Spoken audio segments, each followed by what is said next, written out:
Olá, irmãos, saúdo cada um de vocês com a graça e a paz de nosso Senhor Jesus Cristo, amém? Estamos aqui hoje para estudarmos o texto chamado O Tempo Certo. Foi escrito pelo irmão João Ernesto Pereira para o Manancial. Lembrando que o Manancial é uma publicação da União Feminina Missionária Batista do Brasil que traz 365 meditações, uma para cada dia do ano. Se você quiser, todo dia você vai estudar.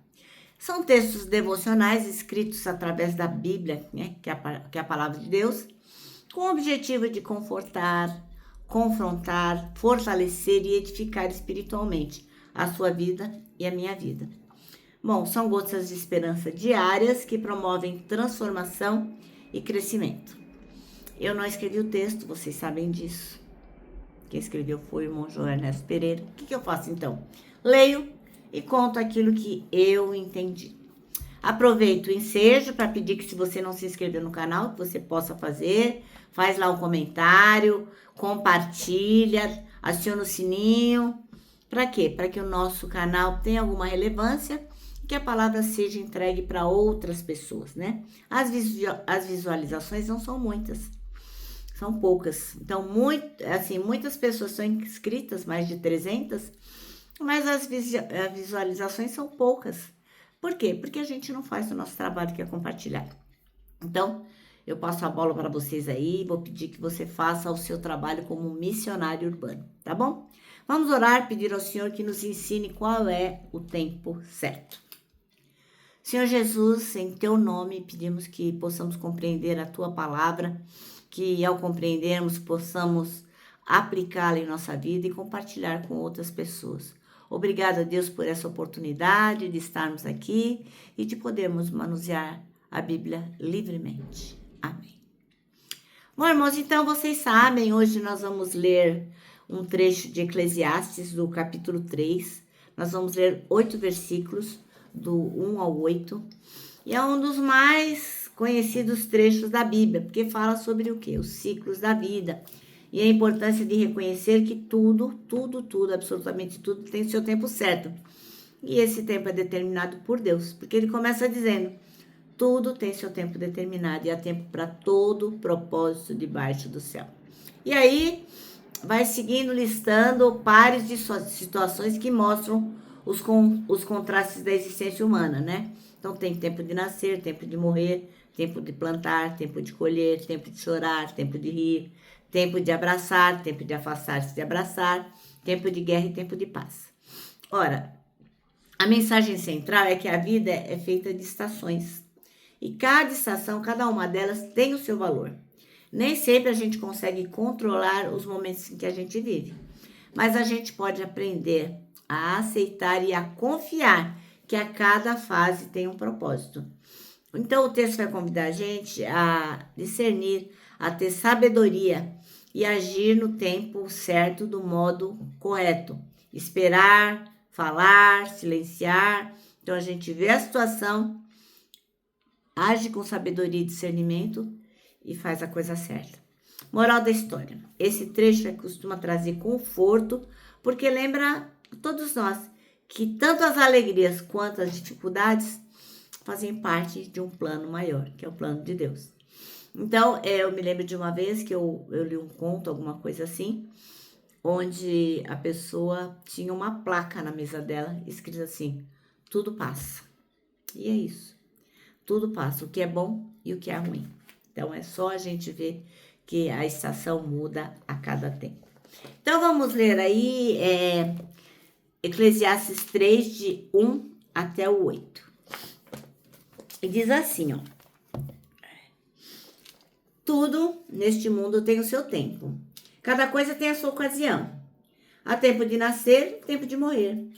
Tempo de plantar e tempo de arrancar. Tempo de matar e tempo de curar. Tempo de derrubar e tempo de construir. Há tempo de ficar triste e tempo de se alegrar. Tempo de chorar e tempo de dançar. Tempo de espalhar pedras e tempo de ajuntá-las. Tempo de abraçar e tempo de se afastar. Há tempo de procurar e tempo de perder. Tempo de economizar e tempo de desperdiçar. Tempo de rasgar e tempo de remendar. tempo de ficar calado e tempo de falar. Há tempo de amar e tempo de odiar. Tempo de guerra e tempo de paz. Amém? Bom, o versículo escolhido foi o primeiro, que diz assim: tudo tem o seu tempo certo, tudo tem seu tempo determinado e há tempo para todo propósito debaixo do céu. Nós temos uma enorme dificuldade para lidar com o tempo.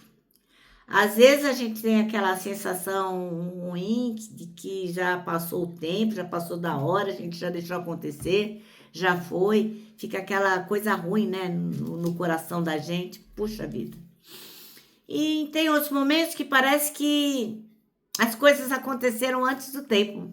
Nossa, morreu tão cedo. Nossa, você já chegou. Nossa, já tem que entregar isso. Parece que as coisas se precipitam. Mas a Bíblia fala que Deus é soberano. E um dos aspectos da soberania de Deus é o controle que ele tem sobre o tempo. Então, Deus, ele não tem problema com precipitação ou adiamento. Ele tem controle sobre o tempo, né?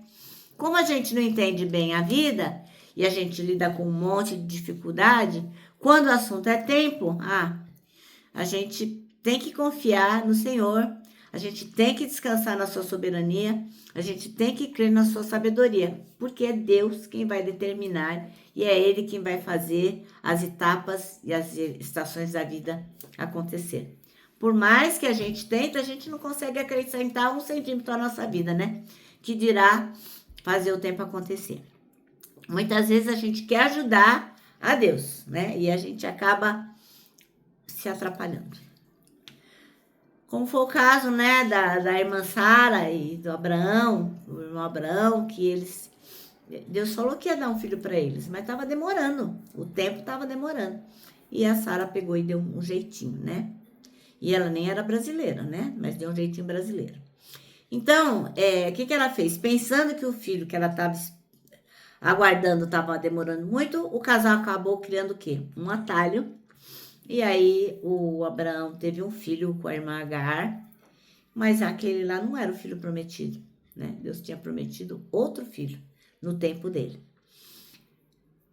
Até hoje, nós vemos lá a briga entre os descendentes de um filho e de outro filho, né? As desavenças, a guerra com os ismaelitas, enfim. Por quê? Porque Sara não soube esperar, né? Os descendentes de Isaac até hoje brigam com os descendentes de Ismael. Olha que coisa triste, né? Então, meu irmão, minha irmã, não precipita nada não. Confia. Por maior que seja o desafio, espera o tempo de Deus. E acalma o seu coração, tá bom? Bom, e o nosso manancial, ele termina reforçando essa frase. Espera o tempo de Deus, acalme o seu coração. Amém? Bom, agora eu vou terminar e termino deixando aqui, meu abraço diário de urso, Lembrando que para nós que sabemos que o tempo certo é o tempo de Deus, para nós o abraço dá super certo. Não tem como dar errado, não tem. Porque o abraço é no tempo certo.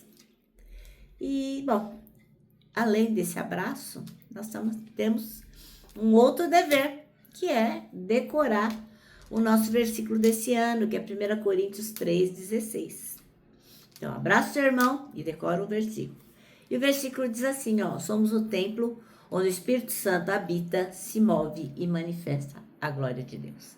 Agora eu termino deixando uma frase do irmão Augustus Nicodemos, que diz assim, arrependimento não é quando você chora, é quando você muda.